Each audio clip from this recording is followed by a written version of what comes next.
We're talking Crawford versus Canelo this weekend on Netflix. What an amazing card. What an amazing fight to look forward to. We got Crawford undefeated, 41 fights. I believe the record is 33 knockouts. And Canelo, well, we've lost count as to how many fights that Canelo has had. But we know that, he's a great champion. Took over the boxing reign, the superstar of boxing from Mayweather. Ever since you had the Canelo versus Mayweather fight over a decade ago.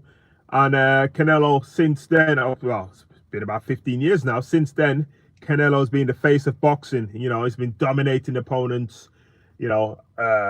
Great counter puncher, great body shots, great at body shots. He's great at everything, Canelo. But so is Bud. Now, obviously, Bud hasn't felt the level of competition that Canelo has in terms of, certainly not in Canelo's case, certainly not the last 5 years, except for Bivol. The level of competition on Canelo's resume has not been there except for Bivol.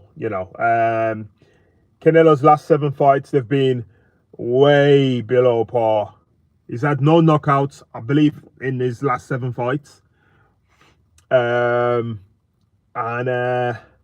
Yeah, it's going to be an interesting fight, because obviously he'll be looking, his trainer has actually come out to said in the grand walkout or the grand arrival that they had late last night. Canelo's trainers come out to say, listen, we're going to knock Bud out. We're going to knock this guy out. Now, Canelo hasn't said that. He says, listen, I'm going to win this fight. That's it. And it's, he's already got pressure from facing a supremely talented fighter, boxer, in Terence Bud Crawford. And now his trainer, obviously, Bud Crawford is going up 2 weight divisions, or should we say maybe 3 weight divisions, fighting at 147. Obviously, he fought at 154 against Madrimov. And obviously, you got 160, then 168, which is obviously the weight that they're fighting this weekend, September the 13th on Netflix. So Canelo's facing a supremely talented fighter, boxer in Crawford, but Crawford has fought his last 7 fights, I believe it is, at a lower weight. He's only had 1 fight at 154, so he is technically the smaller man, if we're talking about boxing and boxing resumes, right? He's technically a smaller man, Crawford. However, and I will caveat this, what I'm going to say, however, Crawford's walk-around weight, his natural weight is around about 175, 180 pounds. That's his natural weight. When he's not training, or when he's training, he's training at his natural weight. Then obviously he's got to cut weight to get down to 147 or 154. For this, he'll be cutting even less weight. If you know anything about cutting weight, and the UFC fighters, sometimes they look super drained on the scales, right? On the day of the weigh-ins, not just UFC. We've seen boxers do it, and they look like they're gonna collapse after cutting weight. Benavidez, he's known for it. He's known for being a quote unquote a weight bully. Fighting guys at a lower weight because he won't fight, light heavies or heavyweights. His natural weight is heavyweight, I think, Benavidez. But yeah, nevertheless, going back to that, Crawford is technically the smaller man in terms of their previous fights, right? Obviously, Canelo is campaigned at 168 for a while, for a few years, but he started at welterweight, Canelo. He started where, obviously, I think it was a catch weight versus Mayweather, Canelo Mayweather. But Canelo has fought at 147. That's where he started his career, at 147. Had many fights at 147, where Crawford is currently. So, they say Crawford is a smaller man, but Canelo started at 147, didn't he? Then obviously he's moved up and campaigned. So all Buddy's doing, and I think Buddy said this in the All Access program on Netflix, which is put out by the UFC. All Buddy's saying is, well, I'm doing exactly the same thing that Canelo's done. He was at 147, then he moved up and won and beat guys. I'm doing exactly the same thing. Now, granted, Bud is, I think, 2 or 3 years older than Canelo. He's older. But who's got more miles on the clock? Who's got more miles on the clock? Whose body has been through war after war after war? And I think we all will agree that Canelo has been through many, many wars, been through many, many, many, many fights. He's had a lot of fights, and it looks like, judging by his last 7 fights, where he hasn't had a single knockout and he's been lackluster, it looks to me like he's on the wane.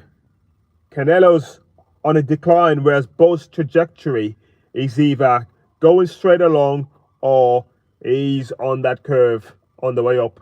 And I mean, I cannot wait for this fight. I'm so excited for this fight. I cannot wait. That's why I got to do a video. I haven't done a live in a while. Last live I think I did with me, either my dog or something political. But I cannot wait for this fight. People say, oh, there's football's on this weekend. I don't care if there's football on this weekend. I don't care. Give me the fight. Yeah. So Bud Crawford, Terence Bud Crawford versus Saul Canelo Alvarez should be an absolute spectacular fight. Who will come out on top? Leave your comments below. Who will come out on top for Canelo versus Crawford? I'm intrigued. I'm intrigued to know people's opinions. Get involved. Give the video a thumbs up. Like and subscribe, folks. That gets me doing more videos or uploading more videos or more stuff that I like. But obviously, I've uploaded quite. It's not a boxing heavy channel, but I've uploaded some live videos of me on my punch bag. It's good exercise, good for the cardio and good for the mind as well. Punching that bag and just general exercise, general well-being. It's really good for you, boxing. I love it. Love the sport, and I'm even more in love with it now. Now that we've got 2 superstars who are facing each other, and fair play to Turki Al-Sheikh. I mean, he's come in and he's just like splashing the cash and said, listen, let's make these super fights. Let's give the fans what they want. And to be honest, he's doing it technically for free, because it's on Netflix. And if you look around, there isn't a lot of people who haven't got Netflix. I mean, if anything, Netflix are looking to consolidate the market by having such massive fights with the Jake Paul versus Mike Tyson fight, which was a massive. I think they had concurrently 60 million people viewing that fight concurrently at the same time, watching at the same time. 60 million people. Now, they're projecting that this Canelo fight, Canelo versus Bud fight, they're projecting that it's going to be concurrently watching around about 30 million people watching concurrently. That's a lot of eyes, folks. And imagine the amount of people that are signing up to Netflix now. And obviously Netflix offer tangibles, not just sports, not just documentary, docuseries, films. They offer a lot of things now on Netflix. So, exciting times for boxing. Obviously, after this event, we're not looking past this event, but after this event, we've got Gervonta Davis versus Jake Paul. I mean, that's mega bucks. That's absolute mega bucks fight. But let's not look past Crawford versus Canelo this weekend, September the 13th. Like and subscribe. Like the video. Leave your comments below. Let me know what you like. Let me know what you dislike from this channel. And we'll work on trying to improve this channel. There's hundreds of videos on this channel. Albeit a lot of them are short videos. But, there's a lot of funny stuff and a lot of interesting stuff and a lot of stupid stuff as well. Stupidly funny, saff stuff. So I think I cater for most people. But I'll be looking to put up a lot more serious mini videos and a lot more comedic mini videos also. So yeah, I started this with 10 minutes. I didn't inform you that 10 minutes, but my 10 minutes is up. Let me know below, who are you rooting for? Crawford or Canelo? Let me know. Peace out.